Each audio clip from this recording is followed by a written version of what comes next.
We're going to show you astonishing discoveries about tropical animals that are still unknown to most tropical biologists. These animals are all found in Central and South America, where tropical rainforests are so hot and wet that steam rises from them. Rainforests are called that for good reasons. Animals who live there are used to days with incessant rain, even though we find continuous rain difficult for photography. Most people find these forests so uncomfortable and dangerous that they have been called the Green Hell. About 500 years ago, the first European explorers who dared to enter these dark forests discovered many animals completely different from any known from the rest of the world.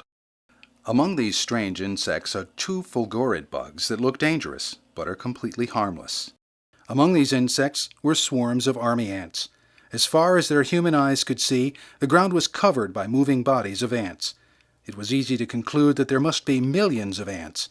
We now know that each swarm has only 100,000 to 300,000 ants, but that's still a lot of ants. The people who have lived in these forests for thousands of years know that the forests are unsafe, especially at night. At night, the giant cats, the puma and the jaguar, prowl for food. Everyone is taught as a child that these big cats sometimes kill people. Night is also the time when venomous snakes are difficult to see when they're curled up on the forest floor. This fer de lance is common in tropical forests and quite capable of killing full-grown adults. When Europeans first arrived in the New World about 500 years ago, they did not understand the comings and goings of huge swarms of ants. One day, hundreds of thousands of ants would swarm over every surface. The next day, they were gone. No one knew why they left or where they went. It took a most unlikely person, a doctor of psychology from the heart of New York City, to have the courage to explore these forests at night for army ants. Dr. T.C. Schnerle came from the American Museum of Natural History in New York. He started his explorations of army ants about 75 years ago in 1932. At that time, an inexpensive battery-powered headlight had been invented. For 1932, this was a high-tech invention, and it made it possible to use both hands to pull aside and cut the dense vegetation to follow the ants. These battery headlights have become smaller and lighter, but are still essential pieces of field equipment for nighttime research in the tropics. Most people, even today, who live in or near tropical rainforests cannot afford flashlights or headlights. And if they are lucky enough to possess a flashlight, they are not going to waste the precious batteries looking for ants.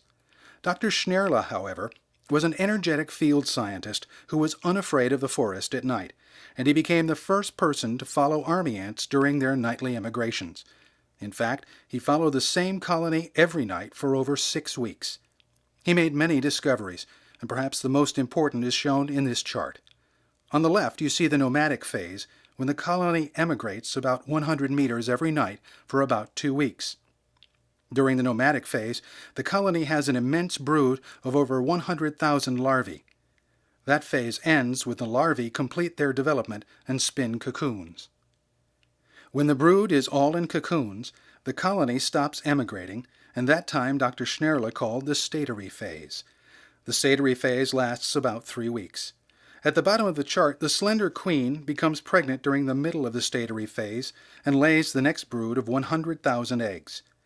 Just as young worker ants are emerging from their cocoons, the next brood is hatching from eggs, and the colony starts the next nomadic phase. These alternating nomadic and statory phases have gone on continuously for millions of years. Imagine you have up to 700,000 siblings with whom you share a house. Not a large home, not a place where you have your own space, but you live in close quarters, very close quarters. So close, you're constantly climbing over one another.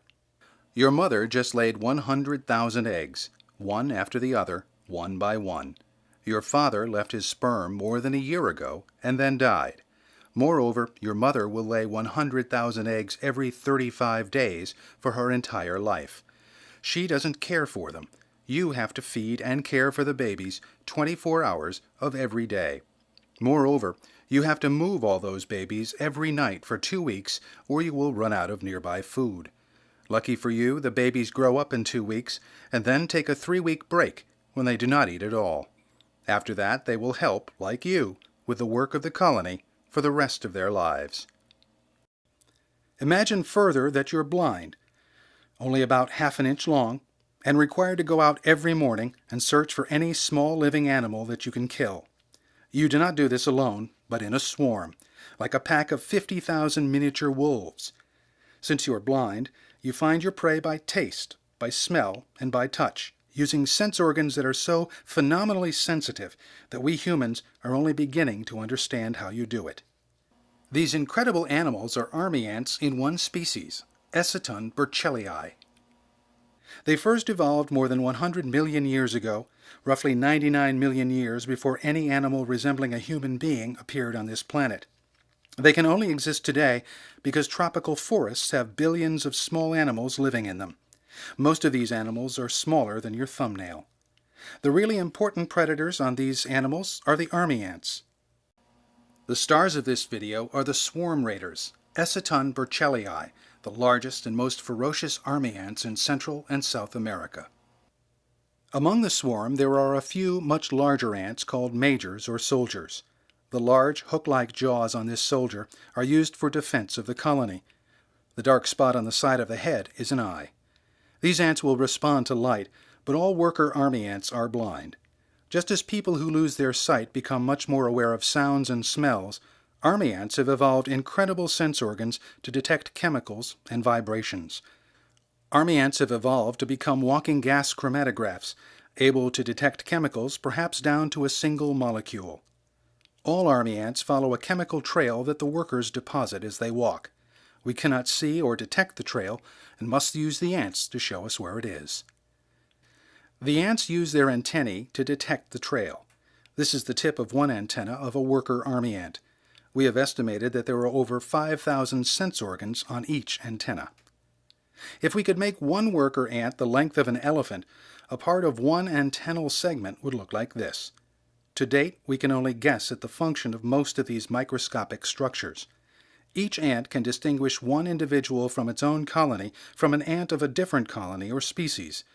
The entire surface of an ant is incredibly complex, with many different morphological features. Human skin, by comparison, appears primitive. Unlike most animals, ants don't chew with their jaws. The jaws or mandibles are for biting only.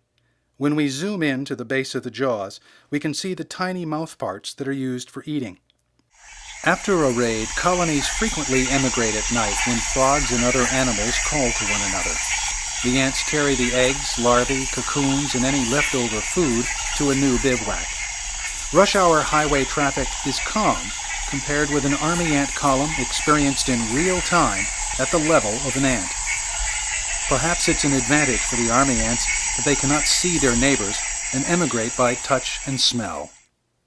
The first biologists who watched army ant emigrations thought the soldiers were the generals directing the army. They swagger around, waving their giant jaws, and do no visible work. We now know they defend the colony, but most of the time they get in the way of the troops doing the real work of the army. Eciton burchellii is the only species of army ant that has the spectacular swarm raids you see here. Because the workers are only 11 millimeters, or about 1/2 inch long, in order for you to see the ants, we must show you only a small part of a swarm raid. The front of a swarm can be 15 meters, or almost 50 feet wide. We have never met anyone who is not somewhat terrified to be in front of such a swarm heading right toward them. An army ant swarm raid is one of the most impressive sights in any tropical forest. Tropical moist forests can have many colonies of Eciton burchellii and at least 15 other species of army ants. Each square meter of tropical forest is, on average, raided by army ants once a day. One of the most beautiful army ants is Nomamyrmex essenbeckii. You probably never considered that ants could be beautiful. Under a microscope, many ants shine like gemstones with ornate structures and complex textures. It's hard to study ants for years and not feel a certain pleasure in looking at their complex forms. The second swarm-raiding army ant is this small ant, Lepidus predator.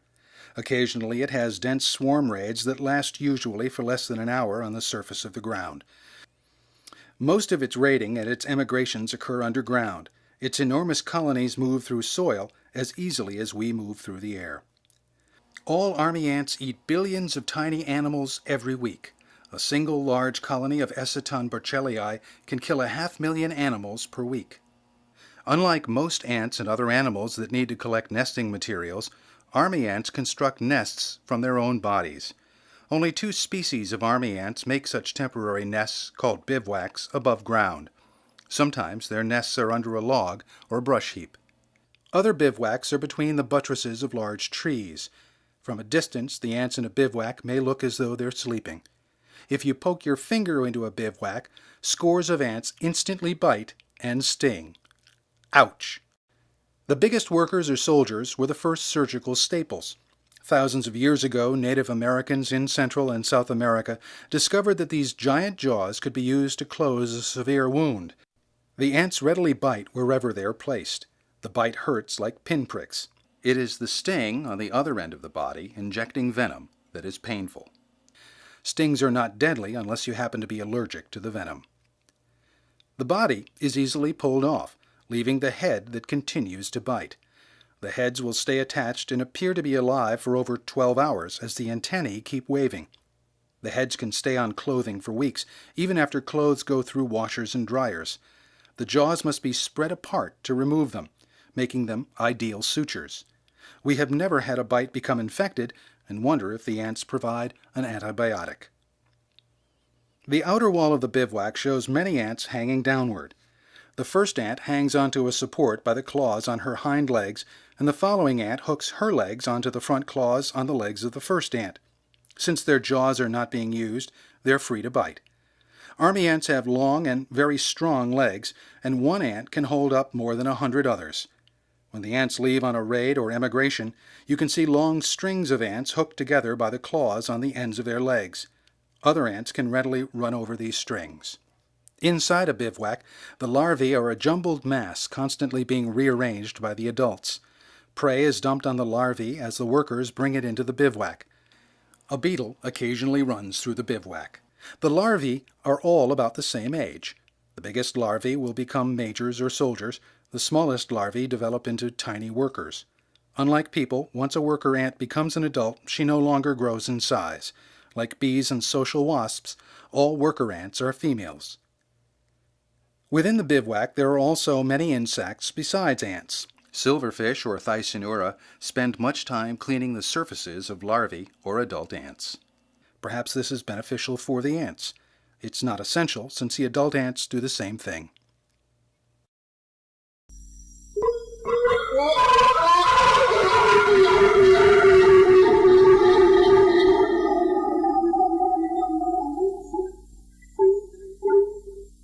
Roars of howler monkeys usually greet dawn in a tropical forest.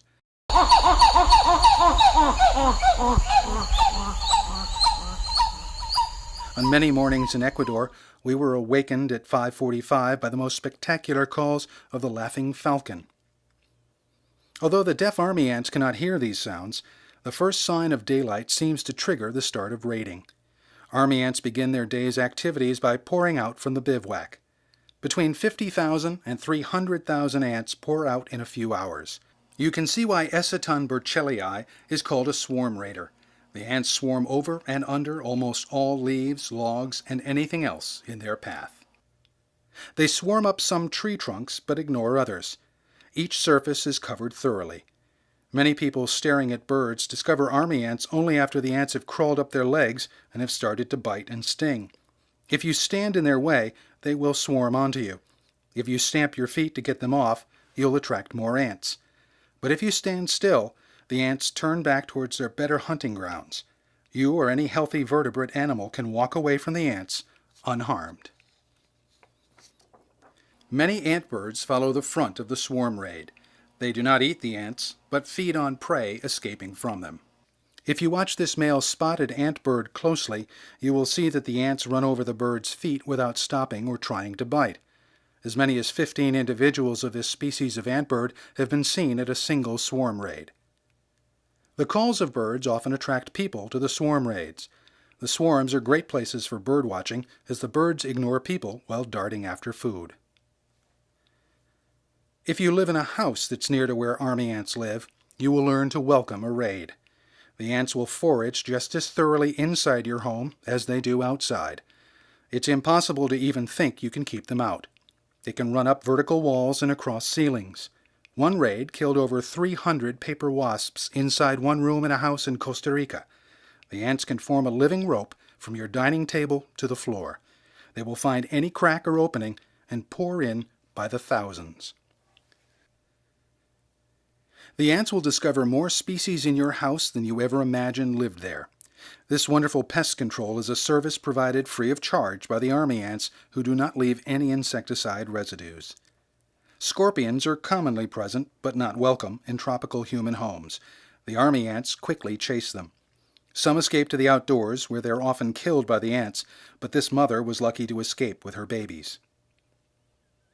The largest cockroach in the world, Blabarus giganteus, is almost 3 inches or 8 centimeters long. It's a frequent, uninvited resident of human homes. The ants will chase this roach out of hiding, but do not eat it. We think it has some chemical ant repellent. The fly landing on the cockroach's back is Calodexia, one of more than 50 kinds of flies that accompany swarm raids. Unlike many flies, this fly does not lay eggs. The eggs hatch within the female, and the fly drops active larvae on the host cockroach, where they bore inside and begin feeding. Other, smaller cockroaches are frequently attacked and torn apart in seconds. This was a cockroach a few seconds earlier. A strawberry dendrobated frog jumps in the wrong direction and is immediately attacked and killed in spite of the poisons in its skin. People use these frog poisons on darts for hunting. The ants try to pull the whole frog. However, the ants cannot cut its skin and abandon the dead frog to some other creature. Small lizards run to escape the ant swarm, and they may catch a few insects also escaping. An anoa lizard jumps right into the swarm. It appears dead, but springs to life. The attack continues, and the lizard is killed by the ant's stings. The army ants are able to feed on only a small amount of lizard blood oozing through the skin, but they are incapable of cutting the skin or tearing apart the lizard. While the ants are still attacking, flies arrive. A flesh fly, or sarcophagid, is approached by a jumping spider that decides against attacking it. Flesh flies accompany the army ant swarm raids, and here one of these lays eggs in this small dead lizard. We reared 6 specimens of one species of sarcophagid fly from this lizard. When the army ants come upon this boa constrictor, they treat the snake like a log and run over it without attacking. The snake shows no sign of noticing the ants. We have watched other kinds of snakes arch their bodies to pass over ant columns. Notice the beautiful iridescent blue on the snake's scales as it glides silently away. Another reptile, a green iguana, is a vegetarian, and the ants and lizard ignore each other. The reason this gray and brown animal is called a green iguana is because its babies are the greenest of greens. No vertebrate eats many eciton army ants. Termites have large nests, bigger than basketballs, attached to trees. Termites sometimes emigrate to a new nest site, and they have large queens that would appear to be good food for army ants. Although termites are abundant, and one would expect some army ant to eat them, we have never observed this. We know that termites use defensive chemicals to protect themselves. Stingless bees are important insects in New World tropical forests. These bees have large colonies, usually on or inside trees. Some stingless bee nests have beautiful lacy entrance tubes made from pale yellow beeswax. The Burchellii run up the entrance tube, but they do not enter the nest or attack the bees. Stingless bees are occasionally attacked by army ants, and some species have an effective defense. They bring sticky tree sap out of their nest, dab it on the ants that get stuck in place, and die. When the ants climb up vegetation like this palm frond, they may find a wasp nest. In contrast to some stingless bees, we found no species of social wasp that can directly defend itself against an army ant attack. This nest contains over 100 wasps that remain inside most of the day. That makes the nest less conspicuous to birds and monkeys who like to eat wasp brood. The odor of army ants causes all the wasps to pour out of the nest before the army ants have started to attack. Look at the upper right corner of the screen. A few advanced army ant scouts are running along the thin stem. Some wasps grab an ant behind the head, fly off, and drop it. Dropping a very upset army ant bearing wasp odor causes more ants to rush up the vegetation. The wasps give up without a fight and fly away. After the wasps have evacuated their nest, the army ants march in, without any risk of injury from wasp bites or stings, and remove the defenseless brood. Here is a Polistes nest, the kind of paper wasp that makes small horizontal combs common on buildings throughout the world. In the tropics, instead of having a horizontal comb, the nest gets much larger and hangs downward. We want to find out whether the army ants have to get on the nest or if their odor alone will alarm the wasps.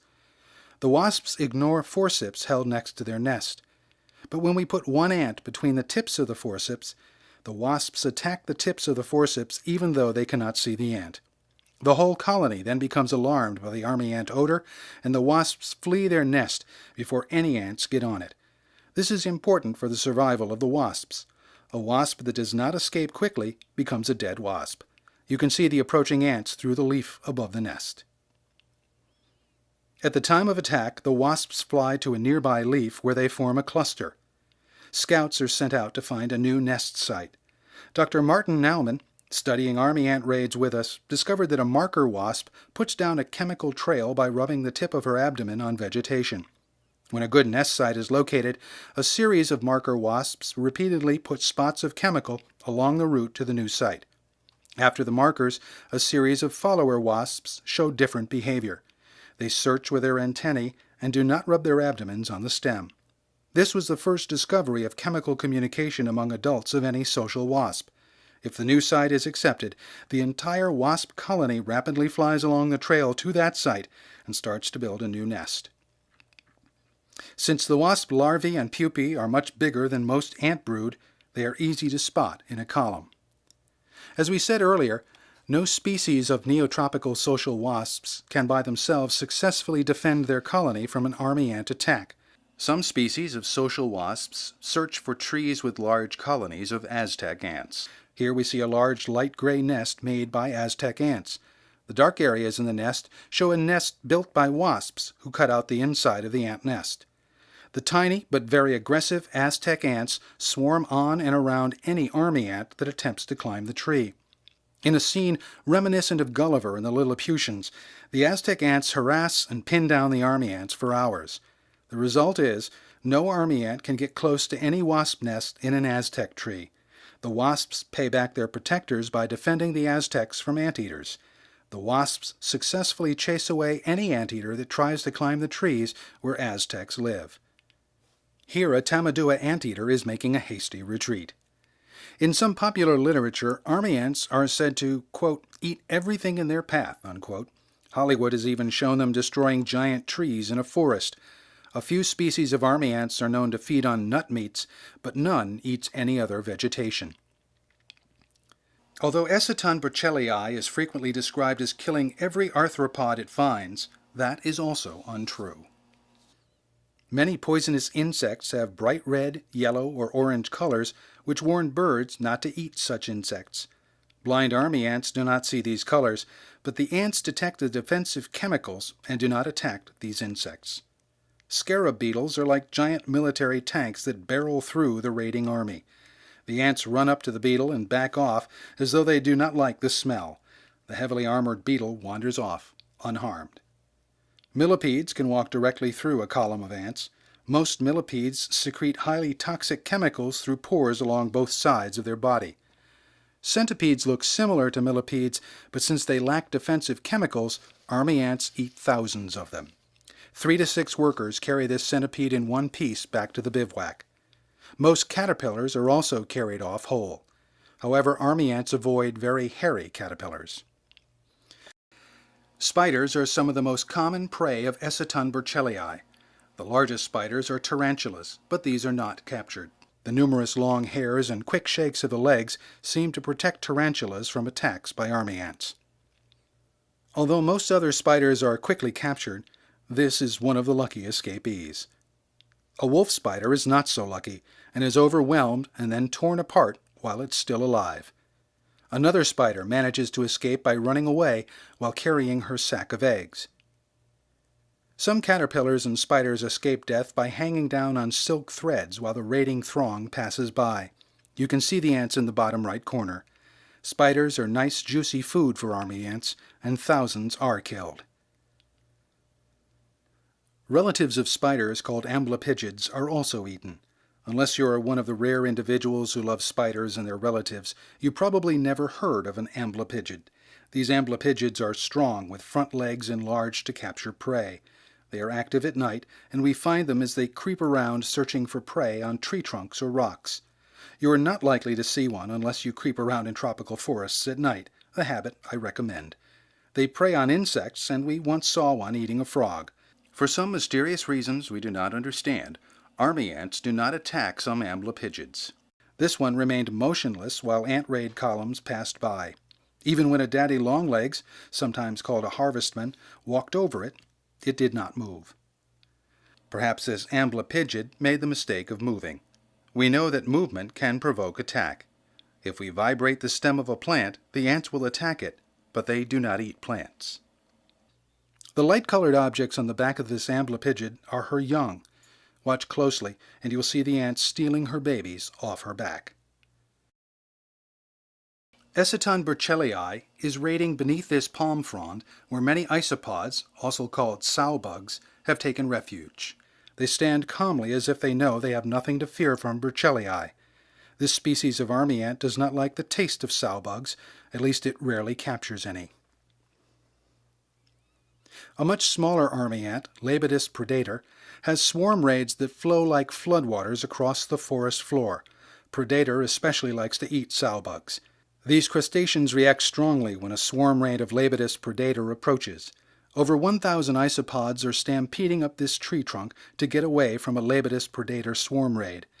Their behavior suggests that isopods may release an alarm chemical that signals, "Run for your life." You are unlucky if you are a katydid, cricket, or a cockroach in a tropical forest. All these insects are frequently killed and eaten by army ants. This katydid is being pulled apart while it's still alive. The ants run up to this reddish katydid and do not attack. We think that the insect has some chemical that makes it distasteful or poisonous. Look closely, and you'll see that the katydid is pumping its abdomen. That's a lot of heavy breathing for a katydid that is scarcely moving. Perhaps it's pumping out a bad odor. Thanks to the army ants, we've discovered remarkable things about this katydid and other insects that we never suspected. A walking stick appears to be doomed as ants swarm all over it. The stick insect shows only the slightest movement during more than 15 minutes while the ants crawl all over it. Although we thought this stick insect was doomed, to our surprise, the ants left the walking stick and it walked away unharmed. This cockroach nymph survived only a few seconds in the ant swarm. The ants usually remove the legs first. That's a guarantee it will not escape. Here a large scorpion is being attacked. It has no way to tell where the ants are most dense. By chance, it picks the right direction to run and escapes death. This scorpion is not so lucky. It runs from one group of army ants into a denser part of the swarm. By flicking its tail, the scorpion manages to remove a few army ants. Probably an alarm chemical from the ants attracts many more ants to join the fight. Even playing dead, the scorpion does not confuse the army ants. Soon the scorpion is pinned down. It takes over an hour for the ants to dissect the scorpion into pieces small enough to carry back to the bivouac. The sounds you hear are the actual sounds of the ants running on and attacking our microphone. At any given time during attacks on arthropods, most of the ants are running around, apparently doing nothing. These are the army reserves. They're ready to attack if the prey escapes. They rotate or relieve other ants doing the attacking and dissecting. Even in human armies, most of the troops are not fighting. All armies have backup troops. If a prey is large or struggling, the ants will sting it. That either kills the prey or at least takes all the fight out of it. That protects the army ants from being injured by the prey. Although we're used to seeing animals eat with their jaws, this is not how army ants eat. Army ant jaws are not designed to cut. Their jaws are similar to pliers and not scissors.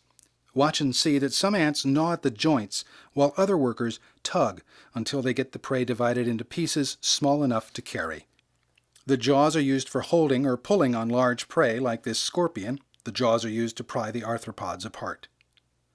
Army ants actually eat with the tiny complex mouth parts that you can see between the large mandibles. We think that most adult army ants do much of their feeding on the juices leaking out of captured prey as the ants pry it apart. The army ants work really hard to get a scorpion divided into pieces they can carry.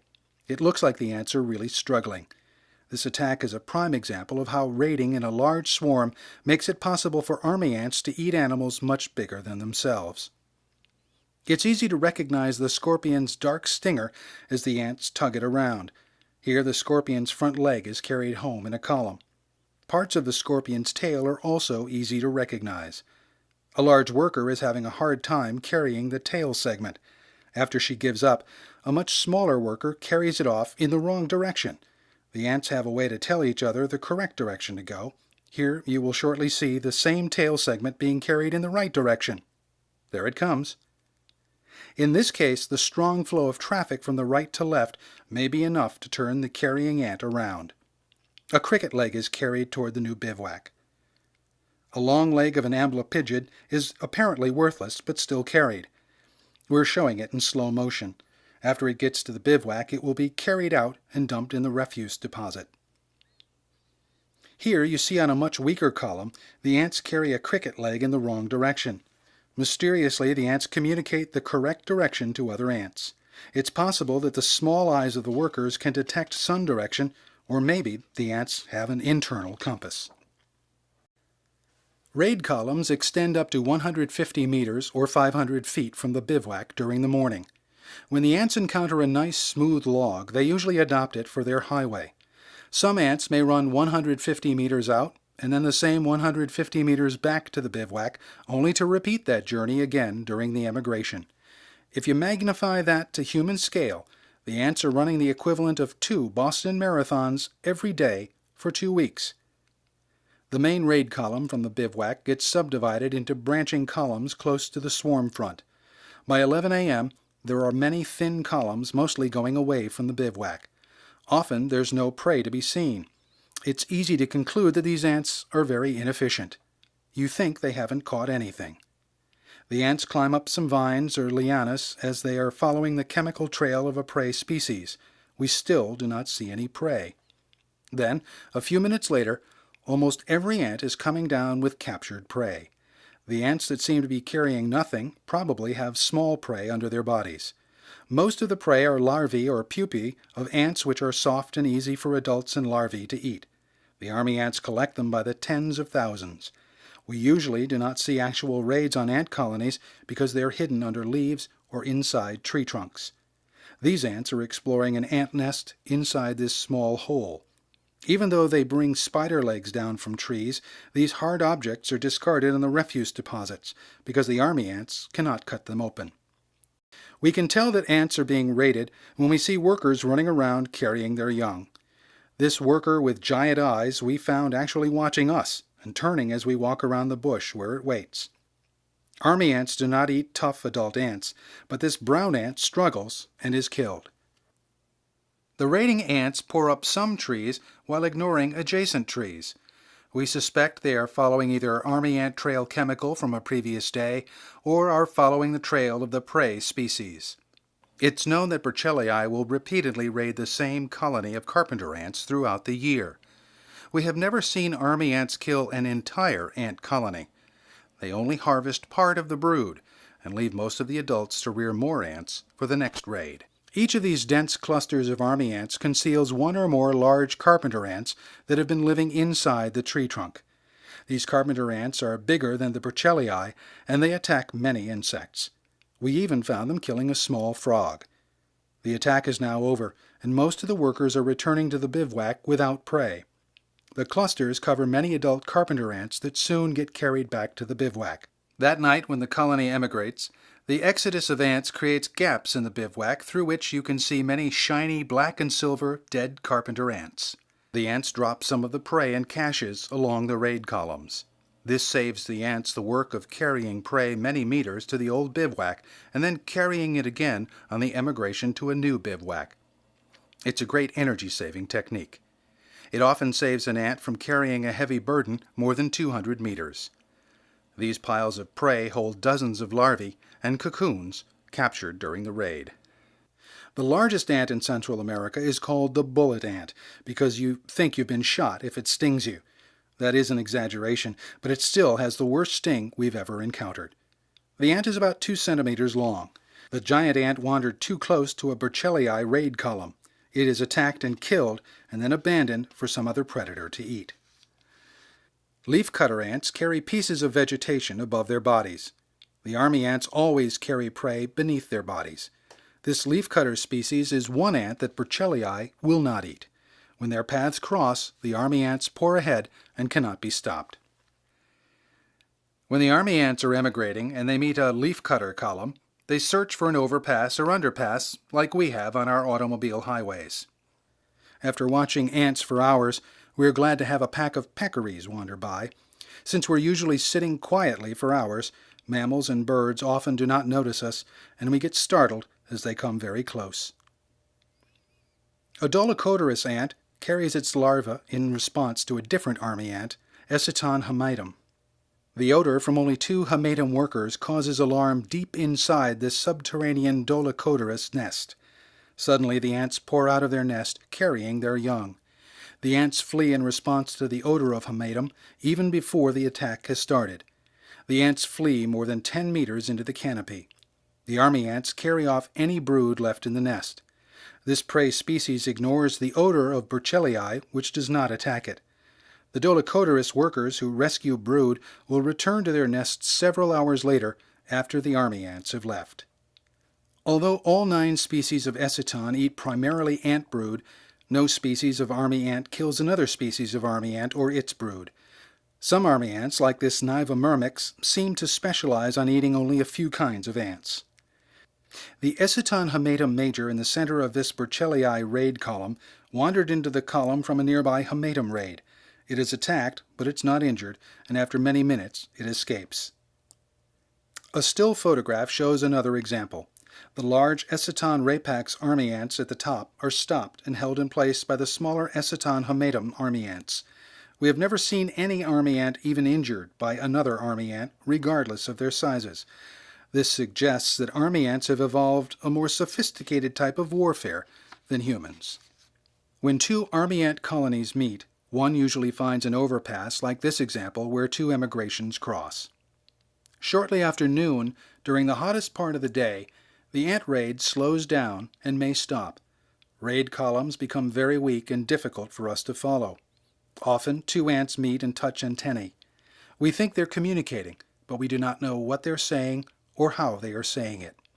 Based on studies of other ant species, we can assume many chemicals are involved. Scientists who study the internal anatomy of ants state that each tiny ant has more different glands than are found in a human. From mid to late afternoon, ants start pouring out of this bivouac in large numbers. This is the first sign that an emigration may be starting. It's hard to know if it's exciting for the ants, but it is certainly exciting for us. Even after 54 years of following army ants, there's still a thrill to this moment when the emigration starts.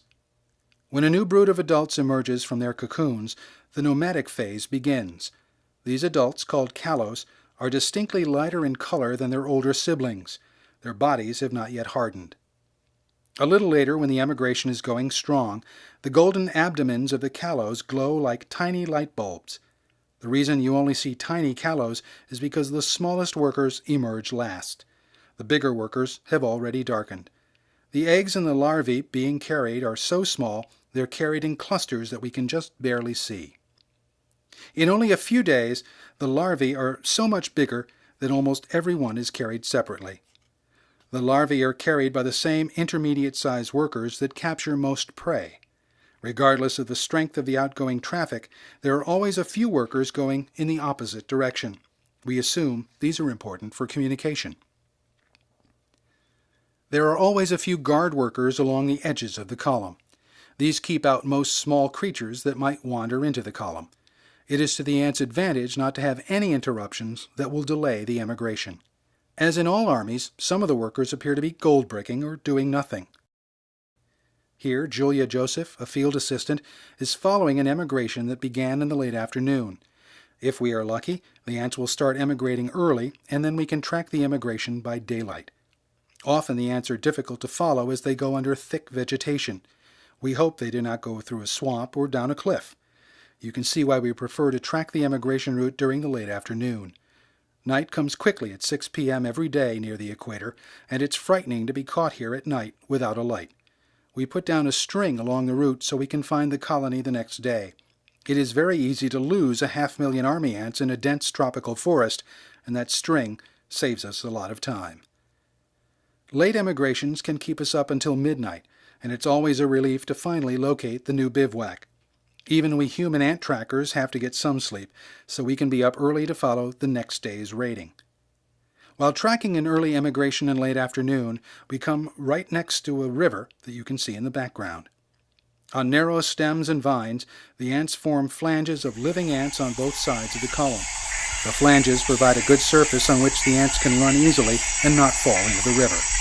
In wet areas, the frog population can be so noisy that you have to shout to be heard above them. Sometimes, while tracking army ants, we're lucky to see an unusual animal, like this baby two-toed sloth. Adult sloths are the only land mammals that cannot stand up and walk. They have to claw clumsily across the ground. They do not eat army ants, but only leaves of trees. A sloth can move rapidly upside down in trees, and when soaking wet, it looks like a creeping wet rag floor mop. There are so many layers of leaves between the top of the forest canopy and the ground that we hear the thunderous rain hitting the leaves before it gets down to ant level. The army ants stay active during a hard rain. However, during the hardest rains, the ants hide under leaves or any shelter they can find. When the rain slows to a drizzle, the ants come out and link up the column again. Rain sometimes strikes the outer wall of the bivouac. The raindrops splash off the ants. Unlike the sloth, army ants really do not get wet. Rain bounces off the ants. The ants have a waxy surface, providing a permanent raincoat that sheds water. They cannot shake like a dog, but the water is readily shed as the ants scurry around. The heavy rainfall often causes frequent flooding. It's not unusual for a river to rise 10 meters or more than 30 feet during a single night. Floods occasionally cover the whole army ant bivouacs. Although people have reported seeing bivouacs floating down rivers, we have never seen this happen. There is only one queen in most army ant colonies. She is normally completely covered by a mass of workers. We isolated her in a laboratory nest so you can see how big she is. She's almost twice as long as the largest workers. No one has ever seen an army ant queen eat. She must feed or be fed within a mass of workers where we cannot see her. There are still many facts about army ants for future researchers to discover. We can identify a colony by marking the queen. The abdomen of this Eciton hamatum queen shows the tiny black spot on the first dorsal plate where we cut a slit to mark her. Marking has to be done in a laboratory with a microscope, good light, and very fine scissors like ones used to operate on human eyes. Carl Rettenmeier is shown here marking a queen with tiny slits. We have no evidence that this hurts the queen. Using this technique, he proved that queens can live as long as 5 years in the field. During that lifetime, a queen may lay over 5 million eggs, one at a time. When emigrations are almost complete, we are alerted that the queen is approaching by a great increase in the number of workers running toward the old bivouac. Many soldiers are also running in both directions. The queen runs along accompanied by a constantly rotating retinue of dozens to hundreds of workers. We are first showing you a queen of Eciton hamatum in an emigration. That species is not as excitable or as aggressive as Burchellii. You can actually see the queen. A Burchellii queen typically is accompanied by many workers. We see only a boiling mass of workers moving down the emigration route. Beneath them is the queen. If you shine even the weakest of flashlights on her, she will stop and be covered by hundreds to several thousand workers and many soldiers.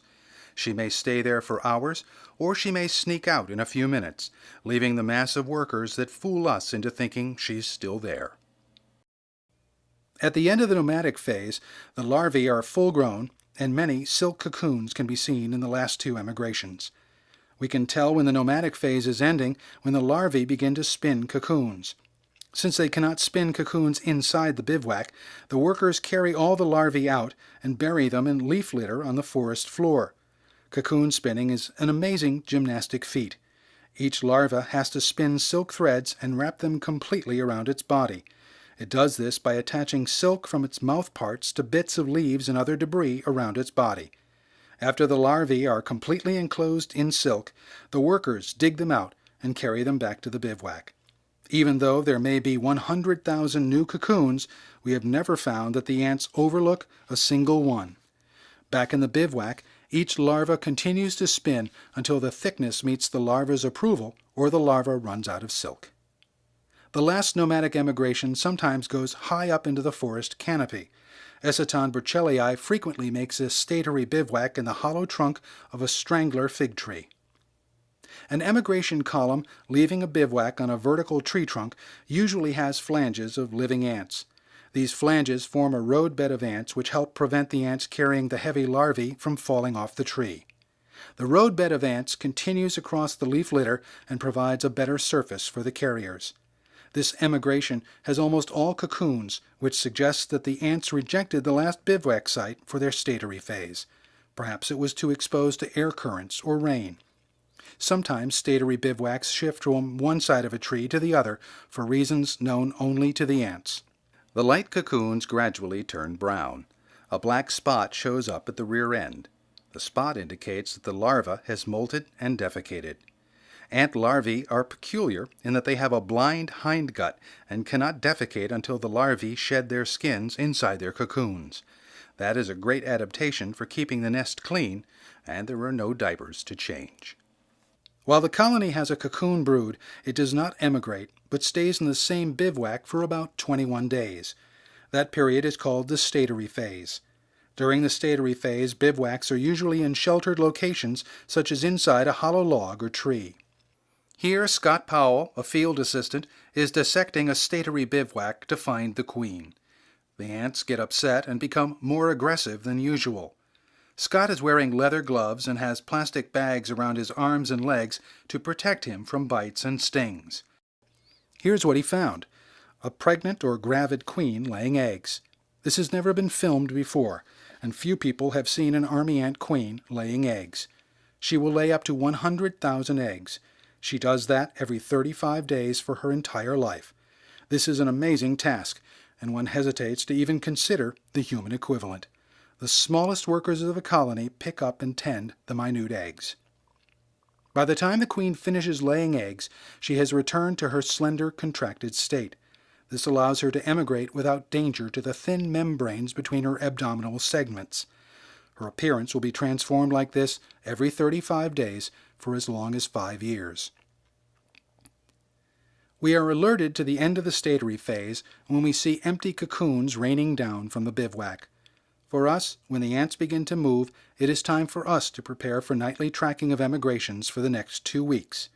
Since the number of colonies in our study sites seem to stay the same over the years of our work, between 1 and 2 million ants in each colony must die every year.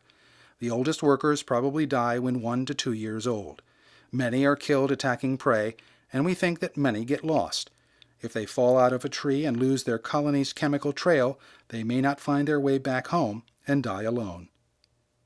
Colonies grow in size, and large colonies may divide into 2 parts, splitting like an amoeba. Unlike other kinds of ants, army ants can only produce a new colony via such budding.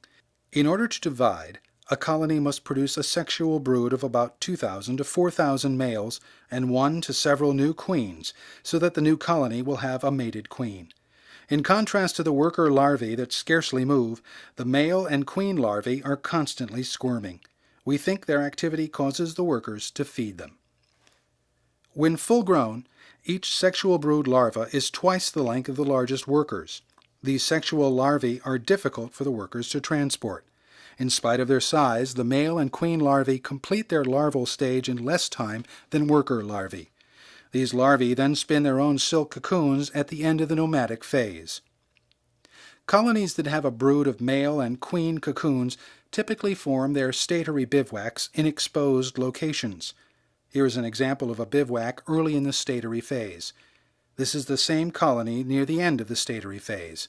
It seems to be busting at the seams with the new generation of reproductives. The male cocoons are in one end, and the queens are in the opposite end. The new queens emerge first from their cocoons. These queens are walking around several days before their brothers emerge.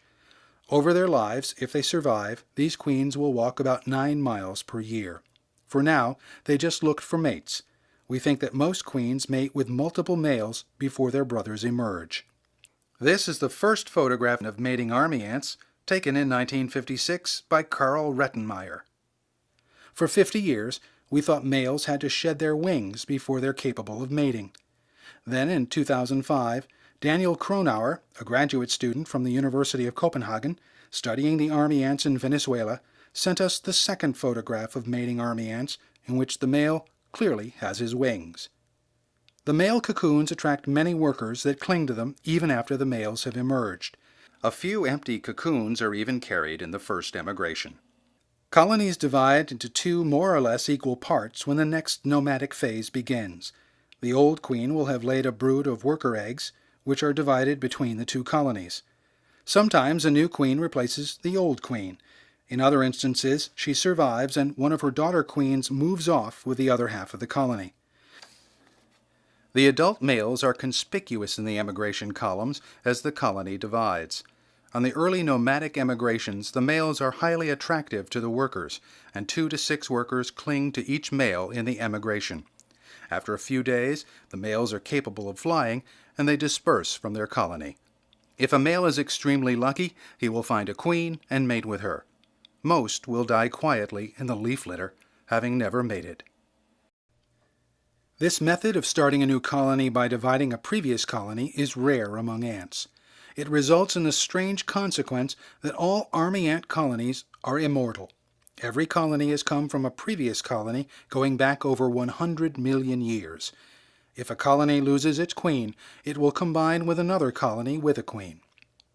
The fact that colonies never really die must be part of the explanation for why army ants have more arthropods associated with them than any other ants. Colonies have had 100 million years for their associates to invade and diversify. Some mites are so specialized that they only live on a specific surface of one small part of an ant's body. Just one species, Eciton burchellii, has about 300 different kinds of animals associated with it. We will show you a sample of those extremely diverse and bizarre animals in a later video.